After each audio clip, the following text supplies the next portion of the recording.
interesting. It's a company that's currently, they process their juice. It's called High Pressure Processed, and they're a local company, but they're still selling it there. But I had been talking to them, and I think we're gonna move into this space down here on Montgomery Street, literally really close to y'all, right across from the Transamerica Pyramid, like on the corner of Columbus and Montgomery. Cool. Yeah, it's where there used to be this little sandwich cafe that was there, and then they just moved them out, and we're kind of going through the lease right now with the landlord, the owner of the building. So yeah, well, from what Lawrence told me, it's a pop-up juice bar. yeah, as of now, but it's cool that you're getting an official space. That's awesome. Yeah, totally. It's something that I'm not even like, I don't think we have to have it, but I think it's good. I think that like the way the juice bar used to be, I saw a lot of value in that. So like people coming and going all the time, and being sort of like a destination where they could talk to you about the juice, about new recipes that are coming out, that sort of thing. It kind of creates a little bit more excitement and a novelty in the city. So like we probably have like one spot, and unless we had like just another amazing real estate offer from like somebody who was like, oh, here's a space, you guys want it? Then I'm like, that's all we really need. I'm kind of nervous to get into one space because we're at the point now where we're doing really well. You know, we're kind of cash flow positive, right? And it would require probably 10 grand in like construction build out costs, and your insurance goes way up, and you have to hire somebody to work there. So it's a lot of things that go into like making a space like that sustainable. But yeah, I think we could do it. This is very good, by the way. Right on. Thank you. Strawberry Fields? Yeah, it's summer seasonal, so it's only around for about 6 months out of the year. Nice. Yeah. Well, why don't you tell them a little bit about you, Johnny? Cool, yeah. So I guess I'll go by giving you an intro to the class, because that's why we're all here. Basically, Road Trip Nation was originally these college graduates who didn't know what they wanted to do after they graduated college. And so they bought one of their mom's RVs from them, like gave it a new paint job, and like traveled around the country interviewing people that had similar career interests as themselves. So it started as this kind of adventure for self-discovery. And so what the class is kind of made that into a curriculum, right? So I started by finding interests of mine, and then like looking to people who were leaders in the community of something or other, and reaching out to them and getting interviews and just seeing their journey and how they got to where they are. Cool. I think it's a great idea. It's a great idea and concept, because when you graduate, when I graduated, I had no idea what I wanted to do. Still don't, it's still kind of thing like I'll be doing something else 5 years from now. So that's awesome. Yeah. Yes. I was going to show you. So there's the green RV. Oh, cool! They went across the country. That's awesome. And there's a whole television series too, and a lot of the interviews. I've heard of it. I've heard of Road Trip Nation before. We've watched some cool interviews so far too. What are some that stood out to you? Well, it was cool, like, to see, sort of like big names, first of all. Like, they interviewed like John Legend, Weird Al Yankovic, like that sort of thing. Weird Al. Classic. But yeah, there was also I think one of the like owners of like Gibson guitars. That was really cool, because that kind of bridged like entrepreneurship and music, which are two of my interests as well. So yeah, but it was so interesting to see everybody's like different definitions of success, because I think a lot of the time we are socialized to think like, like the whole like lawyer and doctor stereotype. Totally, yeah. And it's just cool to see how people like branched away from that and still found like fulfillment in what they did. So yeah, if you guys are ready, totally. Begin. Yeah, ask away, Johnny. Let's talk about it. All right, so a little notepad. So I guess I'll just start with like telling you a little bit about yourself.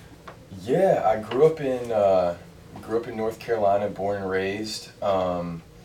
I grew up in a family where I didn't have TV in the house, didn't have video games in the house. So from a very early age, I was kind of like outdoor oriented, kind of an extrovert. I was always outside playing with friends. And I feel like that's where I got a lot of my sense of adventure, because instead of, even though I wanted to, I mean, I remember begging my mom for like, you know, Nintendo 64, that kind of stuff.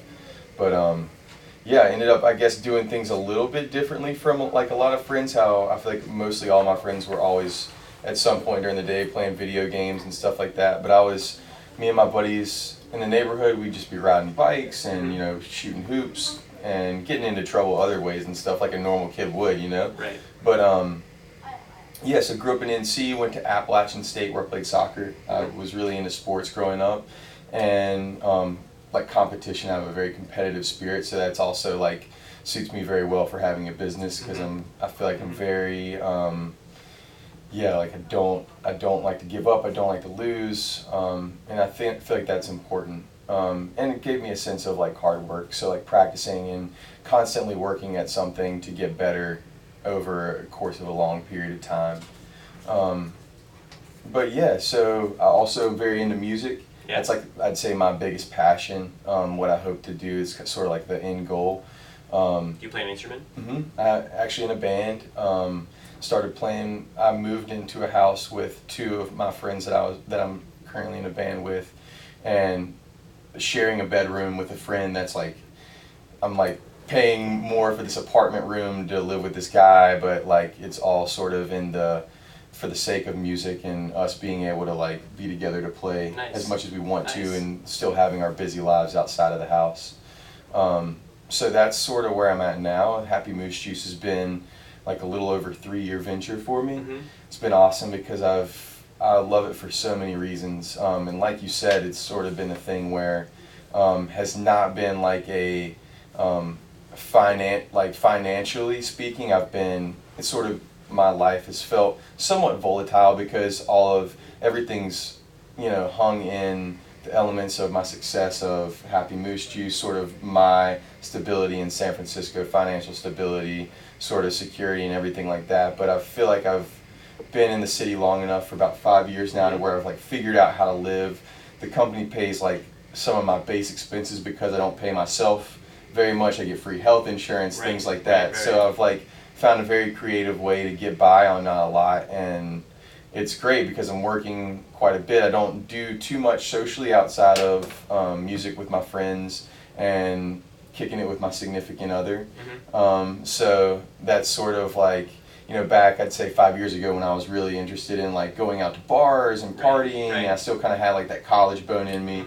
I was really into that, and I'd say in the past three years I've definitely found fulfillment in a lot of, like you said, a lot of different ways. And the cool thing is just like building something like Happy Moose Juice, working your heart out for like 2 years, and even though you don't really see where the payoff starts to happening, you're like, you feel this sense of energy, like I'm doing something good, it's bringing me closer to people.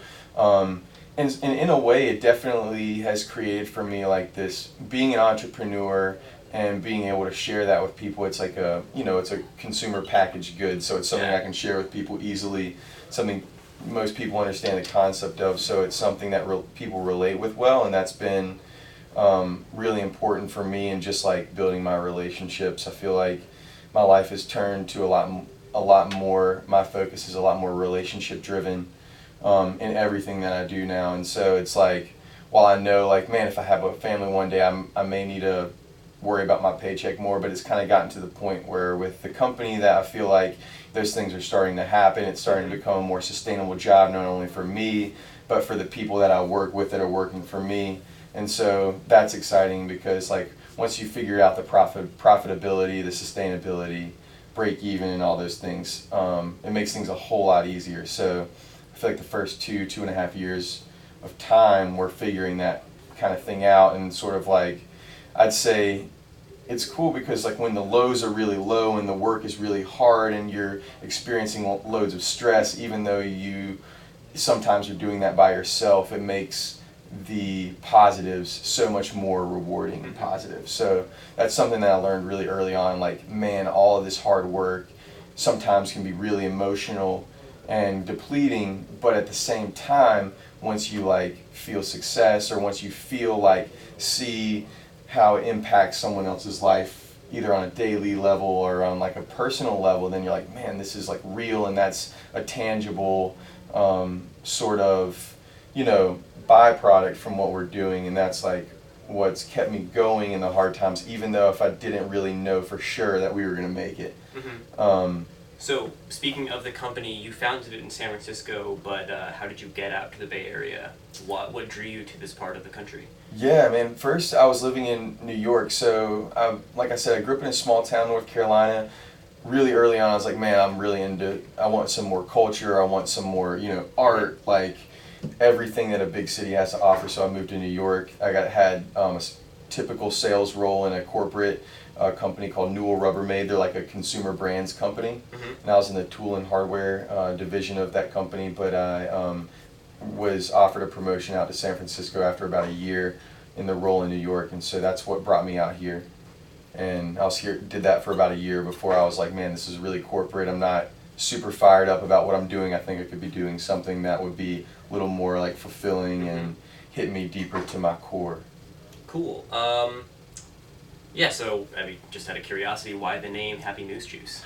Man, because I guess it's definitely, I wanted it to have some personality. I wanted it to be like sort of weird, but like at the same time like relatable. And when I was looking at all the juice companies that were popping up in and outside the city, I was seeing a lot of consistency in like the health kind of, it's almost like Nazi health aspect, like the Green Life Juice Company or Juice Shop, Project Juice, Greens and, I'm just going to go ahead and rattle them off, the ones that are here in the city, Greens and Company.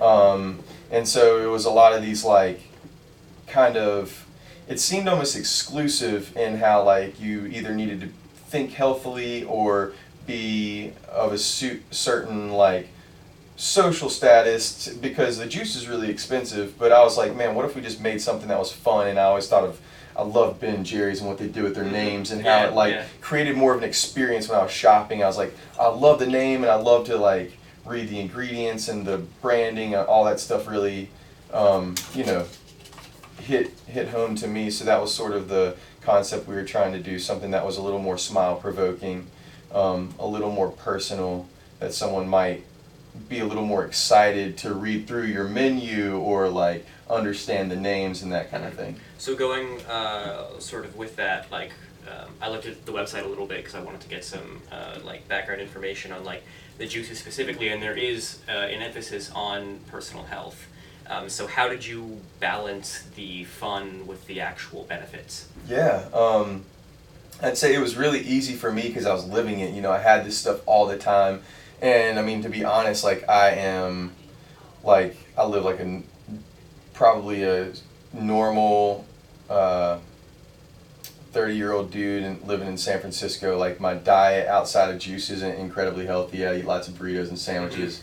But I guess what the cool part was that juice, the way I found juice is I was sick at the time. It made me better when I like read online about it, went out and bought a juicer. And so I had the experience of like it making me better, feeling better physically. And so that was something that I was able to practice from that starting point on, is just like, what is it like to drink juice all the time? And so it became more of like it was sort of like a supplement, sort of this balancing equilibrium for everything else. And since then I haven't been sick, so I understand the health benefits there. I know that I know that raw juice, fruits and vegetables, especially like the quality stuff that we can get here in California, is like premium. So it's sort of like, while there's a ton of juice companies in the world, I'm like, man, we're in San Francisco, we're in California, like we can still make the best juice because we have access to the best stuff. And like if we're doing it the best that we can, there's a pretty good chance that, you know, we could stand out. And so cool.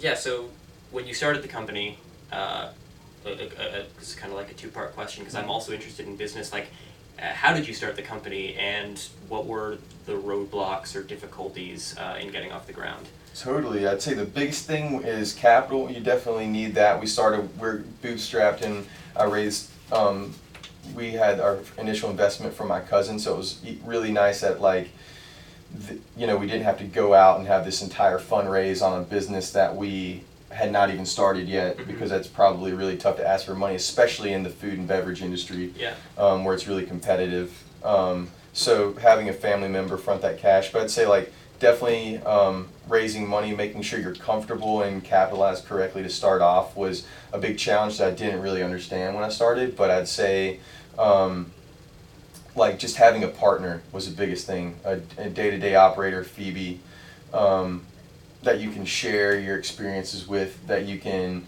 work through your problems with, and share your wins with, share your successes. That's really, really important, because for me it's like I'm the kind of person, I never wanted to be a solo artist in music. I always wanted to have a band. Like I was really into like the camaraderie and like doing something with other people. And so yeah, I play jazz piano, and so it's all about like working with the group and like having fun within that. So exactly. Yeah. Exactly.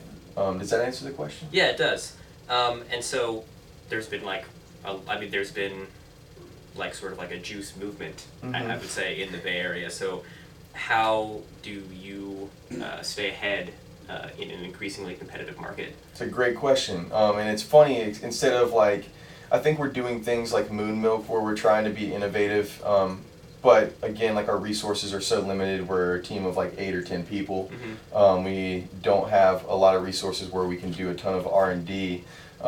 But so things that we're doing is we're really, really focused right now on like the classics. So like things like orange juice, apple juice, even like pomegranate juice. I'm just like, what we've started to do is look at the juice market, where like gaps are, where we think there are opportunities at like a national or regional scale, say like distribution outside of a very niche bubble market like San Francisco, where we could grow a lot. And so yeah, I think the third wave, we've kind of adopted that as a term for what we're trying to achieve, the third wave juice movement. So we're just trying to make like the orange juice that you would get at the grocery store, we're trying to make the best of that, because I think that there's still like, if we're on a 1 to 10 scale, I think that, we started off with Tropicana and all that stuff, it's like a 1 or a 2, it's like from a quality perspective, it's just commercially produced, there's no nutritional value in it. And then you got to like Simply out of Walla,